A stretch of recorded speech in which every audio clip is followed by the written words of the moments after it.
And we're here with Conor Ryan. Connor, what is up? Evan, doing well. How you doing? I'm doing well. It's hot outside. I know I hate starting with the weather, but I was just outside for like a few minutes, and just being outside for 5 to 10 minutes, my head was just drenched in sweat, and I'm like, wow, 92 degrees. This is what it feels like, isn't it? So nice that it's going to be cooling off a little bit in the next coming days. So that's never a bad thing. But at any rate, there are things to talk about with the Bruins, a lot actually, and there's stuff. Obviously, people are pissed off after Game 5 at the officiating, and we'll get to that stuff. But there's not a lot to debate that, like aside from just talking about how bad the officiating has been, which we all know. So I want to start with, I think, the most pressing issue this Bruins team might face all season, and we were waiting for this to happen. Going into the playoffs, we talked about it. Through Washington, we talked about it. Early in this series against the Islanders, we talked about it. The health of Tuukka Rask. Was it going to hold up? When was this kind of bubble going to burst? He was playing really well against Washington, played really well in the first 4 games against the Islanders. And the injury, they'd always talk about it. It was always there, but he was working through it. And Game 5 was the first time when he got pulled. He got pulled after 2 periods. Cassidy said it was all maintenance, 100% maintenance. Obviously, he didn't play too hot, but it was mainly maintenance. The injury was popping up again. And they're faced with this decision going into Game 6, and they seem pretty convinced that Rask is going to be the guy going into Game 6. But I'm curious to hear your thoughts on this. I mean, do you think they should go with Rask, or do you go with the healthy Swayman? Yeah, I mean it's a tough call now because I mean if you listen to Bruce Cassidy's comments on Tuesday morning, it was more or less like it seemed a lot more of a sure thing after the Game 5 loss. Like, yeah, Rask, we expect to be back in. Then it's like, oh, we'll see how he is tomorrow, is what the kind of message was on Tuesday, which not great, right? We don't really know exactly how he's gonna, hold up going into morning skate to see where he's at. So listen, it's a tougher call now going into it because again, I don't think either Rask or Swayman are going to go into a good spot at this point because it's all about, do you try to mix things up and maybe you hope that Swayman gives you a spot where he's healthy, especially. But here's the thing is Swayman might be the guy to switch things around this series, but you're putting a decimated defense in front of him. Like, I think obviously, we'll talk about the officiating. That's a big part of it because it was ridiculous yesterday. The disparity of how that game was tilted. But that your defense in PK was decimated by a team that's not supposed to do that, right? We're not talking about the Tampa Bay Lightning or the Colorado Avalanche. They ran circles around your defense and diced you up in grade A ice. And with Kevin Miller and Brendan Carlo both out for next game, probably going to get a lot more of those slot chances once again. So it's not an enviable spot for either one of Rask or Swayman going into this game. I imagine if they think Rask is even 80-85%, he goes in there just because, again, it's not like you're getting these reinforcements on the blue line that are going to help you out. Like, we saw how good Swayman was during the regular season, but also you had a defense that was playing well around him, guys blocking shots. Are you going to get that again in this game? Like, just look at how the last few games have gone with Kahlo and Miller out of the lineup. Like, you've let in so many uncharacteristic seam passes and slot chances that aren't supposed to happen against this team that, besides Barzal, is a bunch of, they've got good players in Beauvillier and Bailey, but this team's not supposed to dice you up.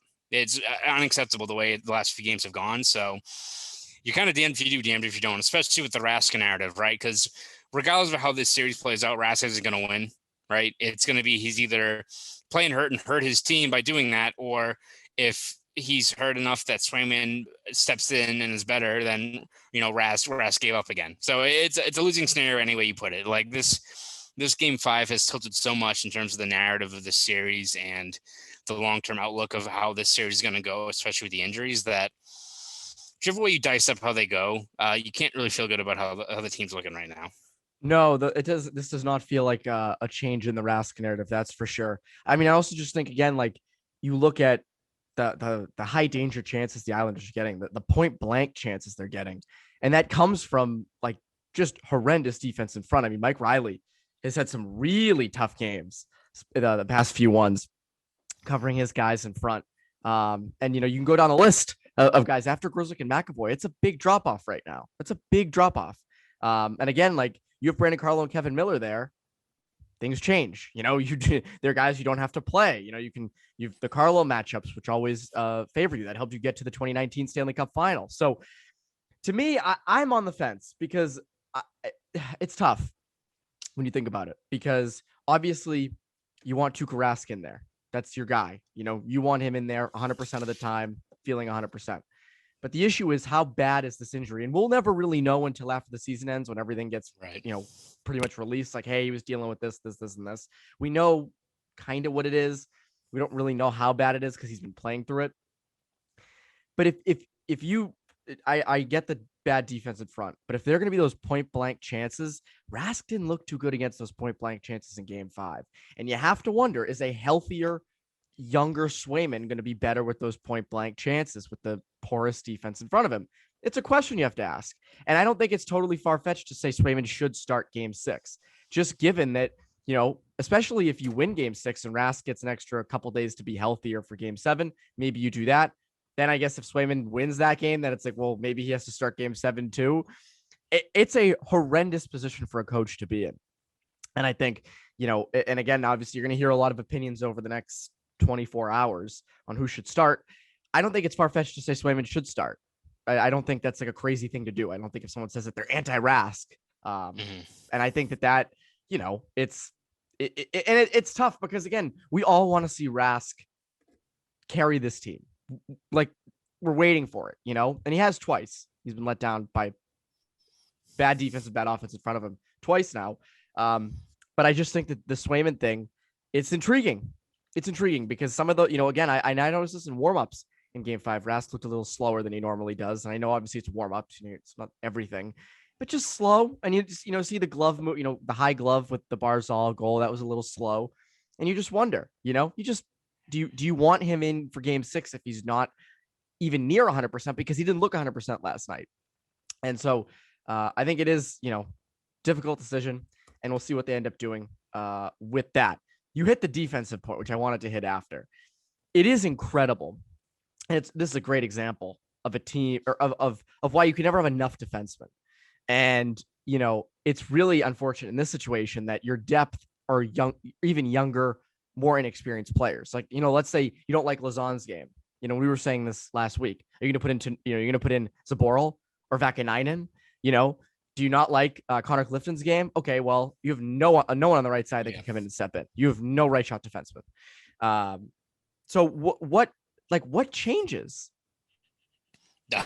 I mean, nothing. Not to like even take a step back, but if you want to say with Swayman of starting him at this point, like, what's there to lose? Because your defense is still outrageously shorthanded. Like, what's going to be there's no reinforcements on the way for the Bruins in this series. You can find the silver lining of how they dominated even strength play, but that defense is still sticking out like a sore thumb when you look at whether it be even strength or on the penalty kill. I mean, I think we looked at the last series against Washington, and that was a big question mark. Is Bruins have a great PK, but how are they going to handle Washington that has, I think they were 31% against the Bruins during the regular season.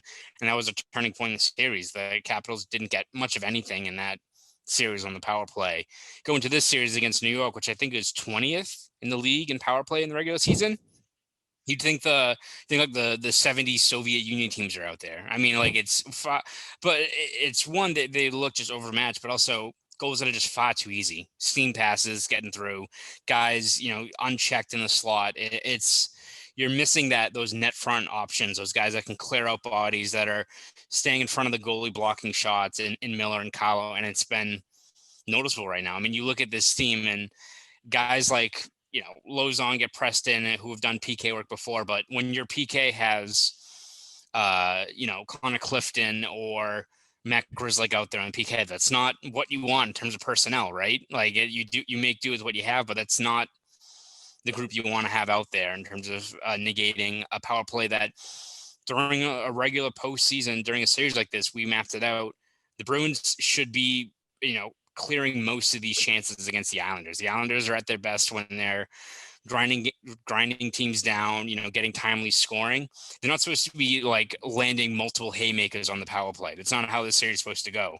And I mean, if we want to look at, if the Bruins come up short in the series, you have to look at that Carlo injury as the thing that changed it, because even you look at the job he did, and, Carlo hasn't had, I think, the best postseason. I think especially early on in this series, he had some trouble like handling the puck in the O zone, and that was an issue. But he got a lion's share of the minutes against Barzal, and even if it's not something that can kind of be equated by some underlying metrics, you looked at just the tape he had of how good Carlo is at breaking up cycles, of getting in front of a guy like Barzal and accounting for him, steering him away from grade A ice.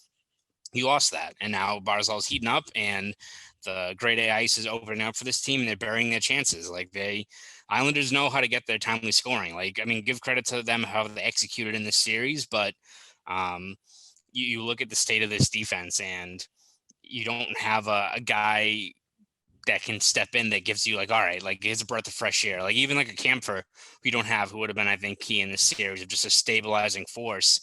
And as you said, there's not like a guy down the pipeline that maybe is not ready yet, but like at this point you trot him out there and see how they do. You don't have like a McAvoy in 2017, obviously, but even just a guy that you think could vie for minutes next year. Like Vakanainen has not done that. Zaboral, we don't know what his status is, but even if he was healthy, is he a guy that you view as a savior coming in? Like you look at whether it be the team's inability to get extra depth on that blue line, or the failings of not getting more dependable younger players that are projecting to be capable NHLers, you're stuck in the situation where, Jared Tenori, I think, is a good waiver wire pickup, but he's not the guy that's going to tilt the series in your favor. And you need more guys along with him at this point, because you just don't have enough bodies to kind of protect that net front right now.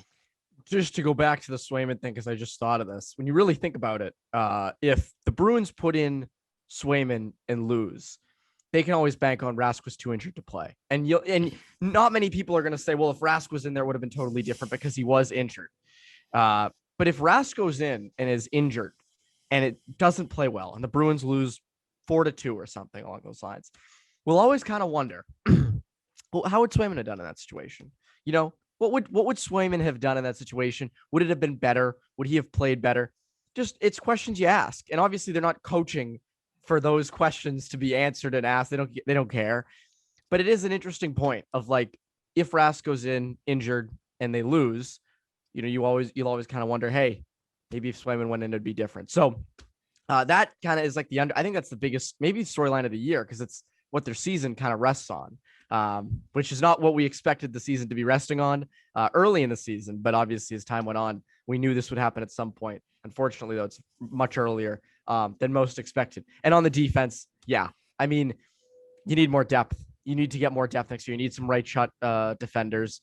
And that's a whole bigger issue. And that's a whole nother issue of, you have to be better at drafting and developing your guys. I mean, Vakanainen and Zaboral have been massively underwhelming through this season, through their time here. So I just, like, at this point, leave the 6D out there who are there, and you make do with what you got, and you hope for the best.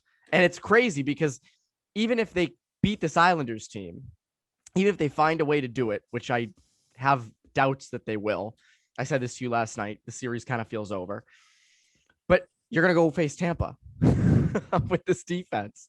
I mean, can you imagine elite power play? I mean, yeah. If you're seeing what is going on right now, shit, like, look at that power play, man. Yeah, like good luck handling that. If you can't take, Brock Nelson, Anthony Beauvillier, and Josh Bailey, have a good time with Kucherov, Stamkos, Braden Point, Mikhail Sergachev. Like, good luck with that. So that's something that's going to have to change. Now, again, I don't know the status of Carlo. I know that he isn't traveling for Game 6. He rode the bike the other day. It sounds like this is kind of re-aggravated his head injury, so I wouldn't expect him back anytime soon. And Kevin Miller's so unpredictable, who knows? So this is the D you got. He's your 6D. So obviously you got to deal with that. Now we can get to the officiating. The officiating has been brutal. And it's crazy when you think, like, it felt like the comments after Game 4 and everything that happened in Game 4 with some of the missed calls, you thought, well, there's no way that it could get like way worse. It's too public. Like people are watching for this. Like there's no way. There's no way. And then lo and behold, the Bruins couldn't even get a delay game penalty called on the Islanders in game 5, let alone like a high stick, let alone anything. And I'm very curious if the NHL is going to come down harder on the Bruins in these games. Yeah, I mean, I think, as you said, after that game 4, I think a lot of us are going into game 5 expecting, all right, Cassidy kind of has it out there, kind of similar to like Trotz, bringing up the Bergeron thing. Like it's out in the public now. It's out in the sphere. You wonder if it's going to get lodged in the back of these refs' minds in terms of, being more cognizant of not just, Bergeron on the faceoffs, but just the Islanders, and these penalties not getting called. Did not happen at all. And again, I think we've talked about this before. Like I hate hopping on officiating in a game or a series. Like obviously you've got to talk about it when it's a game like this or like game 5 against the final, but there's so many other factors that go into it, but it's getting tough to ignore. And now it's rooted into the narrative of this series, unfortunately, is just the officiating. And again, it's not like, I see people pushing back about like, you can't be whining about the officiating. And I don't think the issue is the Bruins getting calls. Like Bruins have committed a few, the Crowley, like ticky tack, what have you. Still got to kill those penalties, which they've not done, but you need to have some of these obvious calls that have been against the Islanders get called, because what is the equalizer in this series is if the Bruins get more power play reps. It's not like the Bruins power play has been inefficient against the Islanders in the series. If they got another 1-2 power plays in that game, probably going into overtime, right? If you look at just the way they were operating. So, going into game 5, I thought it was going to be a situation kind of like the Berube bamboozle where he talks about it and gets put out there.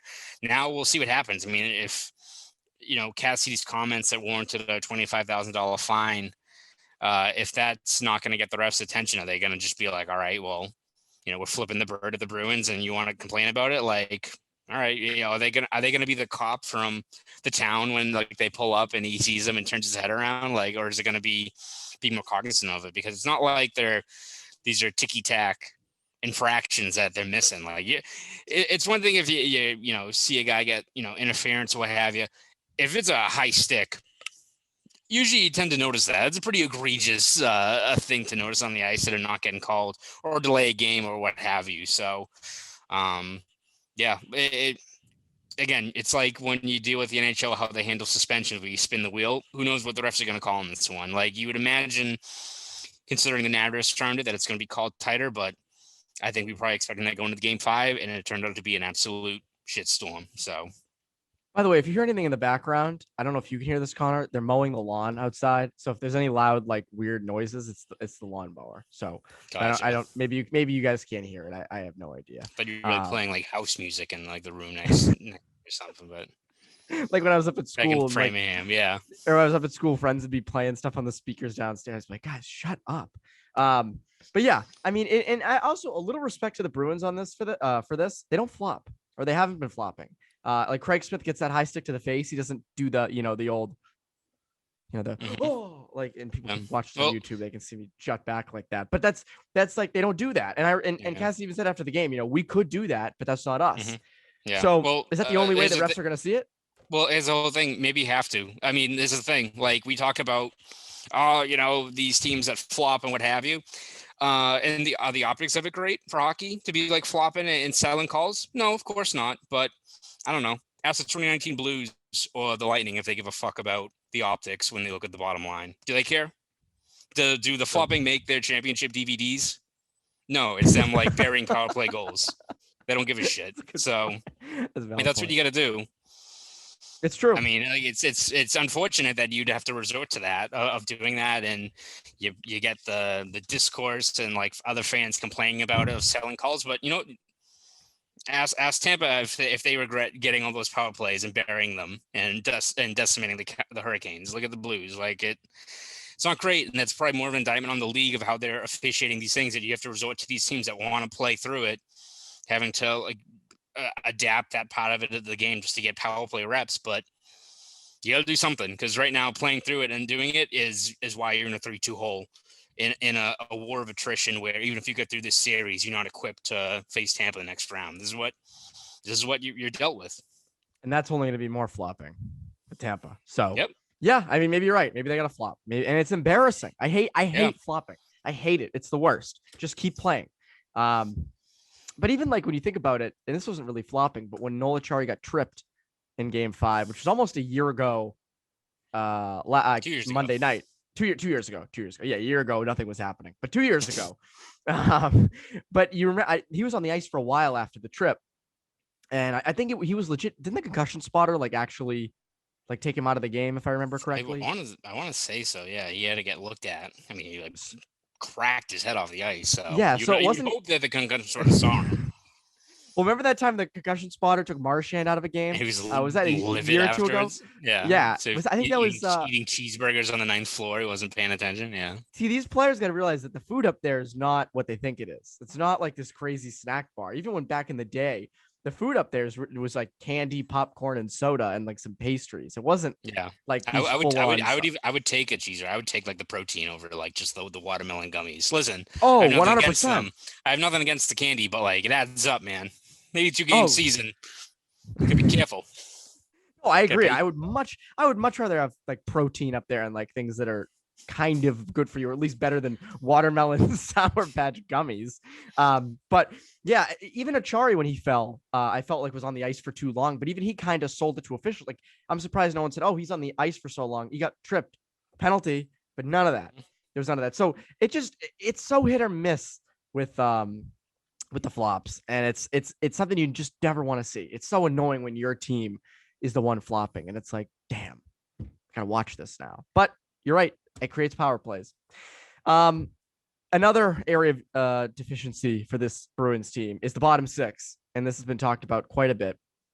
Obviously, Cassidy going into Game 5 took out DeBrusk, put in Kuhlman. I thought it should have been Ritchie who was taken out, and you keep DeBrusk in, you'd put Kuhlman in for Ritchie. You have DeBrusk on his strong side, but they actually didn't have a bad game. Advanced stats wise, I think they outchanced the Islanders 9-3 when they were on the ice, which isn't too bad. And this series doesn't even matter because you're getting all the chances, and doesn't matter because you're still losing. But that was a sign of encouragement. The fourth line obviously is going to be a lot different now because Curtis Lazar will not play in Game 6. So now Cassidy's forced to make a change on the fourth line, which I think he should have done a long time ago. And this harps back to the question of, is Cassidy getting outcoached? Because Barry Trotz is probably the best coach in the NHL, potentially, or at least one of the best. I mean, that Islanders roster is not one that you give to a random jabroni NHL coach and he takes them consistently to the second and third round of the playoffs every year. Is Cassidy getting outcoached?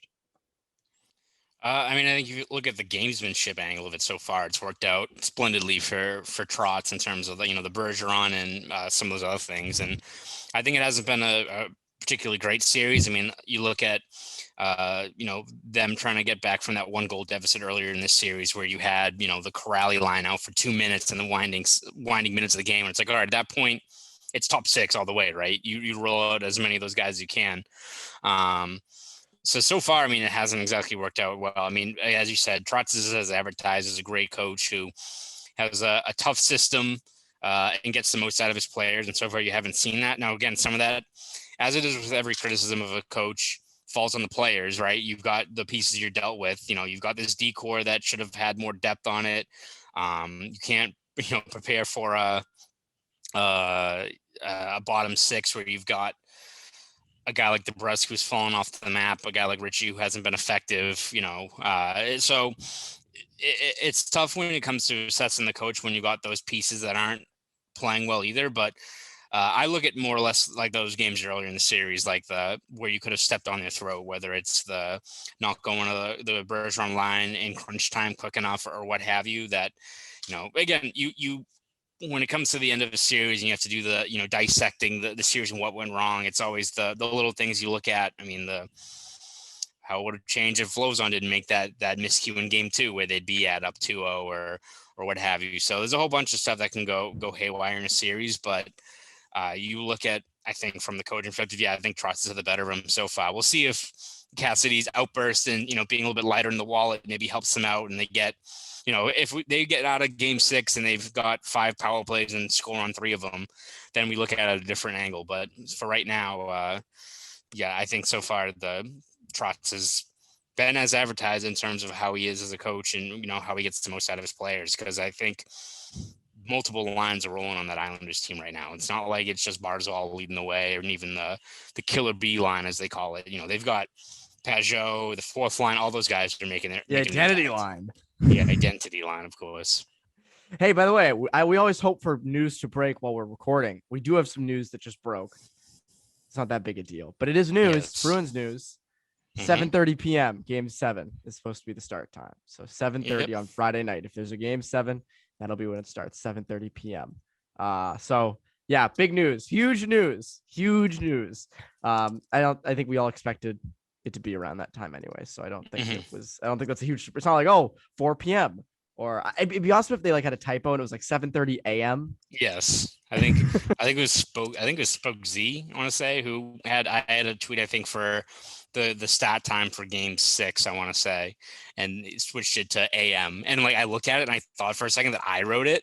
I was like, oh shit! But no, it was Spoke Z and his hijinks doing it. So who knows? Maybe we'll get another switcheroo on one of our tweets tonight. Yes, 7:30 a.m. which would be cool. Imagine that. That'd be a dead crowd for sure. There's no way there'd be a packed building for 7:30 a.m. on a Friday. And I don't think many people would be going to the bars after. Maybe, I don't know. Bruins fans are a different breed, so maybe they would be heading over to the Harp and Hurricanes after. But yeah, that's the state of the Bruins right now. So this is not looking good.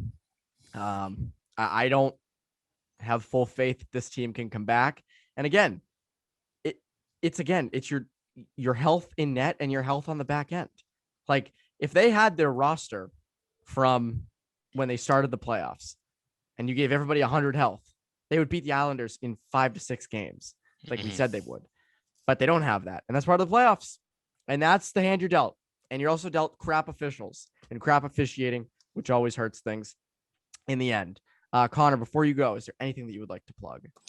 Yeah, obviously, depending on what happens in Game 6, we'll either be doing an obituary on this 2021 Bruins season, or we'll be game planning, looking ahead at a pivotal, obvious, decisive Game 7. On it's kind of pivotal to win the Game 7. Yeah, sometimes. So, Game 8, they'll win. So regardless of what happens on Wednesday night, we're going to have a whole bunch of content over at BSJ. So subscribe there over at bostonsportsjournal.com. If you want to follow me on Twitter, do that at Conor Ryan _93. Go do all that. Hey, Bruins Blues Game 8. Bruins would have won that game. Yes. You're right. When you're right, Evan. All I'm saying. Anyways, that is Bruins Beat for this week. Keep it here for all your playoff coverage. For CLNS Media, I'm Evan Marinofsky. You Bruins Beat listeners, have a great rest of your week.